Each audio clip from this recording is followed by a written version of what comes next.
Queremos aprender a cómo otorgar roles a usuarios porque se unen a nuestro servidor de Discord.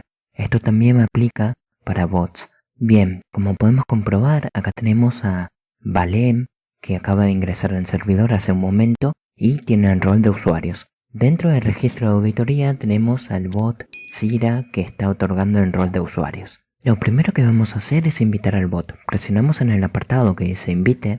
Seleccionamos nuestro servidor de Discord, en mi caso el que dice hola. Le damos al apartado que dice continuar.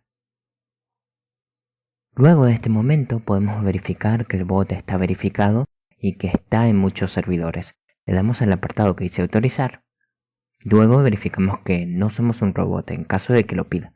Nosotros vamos a cambiar el prefijo porque es muy incómodo andar escribiendo la Z y después la barra. Ahora lo que vamos a hacer es crear unos roles. Vamos a los ajustes del servidor, al apartado que dice roles y vamos creando. En este caso voy a hacer un rol para un bot y un rol para un usuario.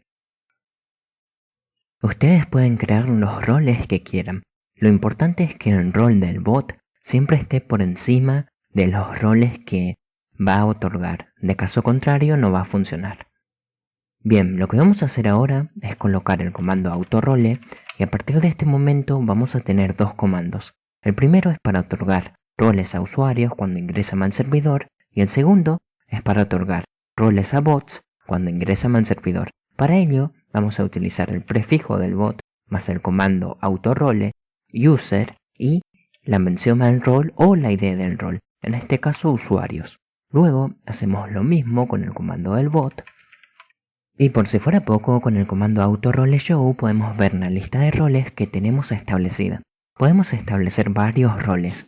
No sé cuál es el límite, pero estuve probando y se pueden varios. Así que si este video te resultó útil, déjame una suscripción, un me gusta y un comentario.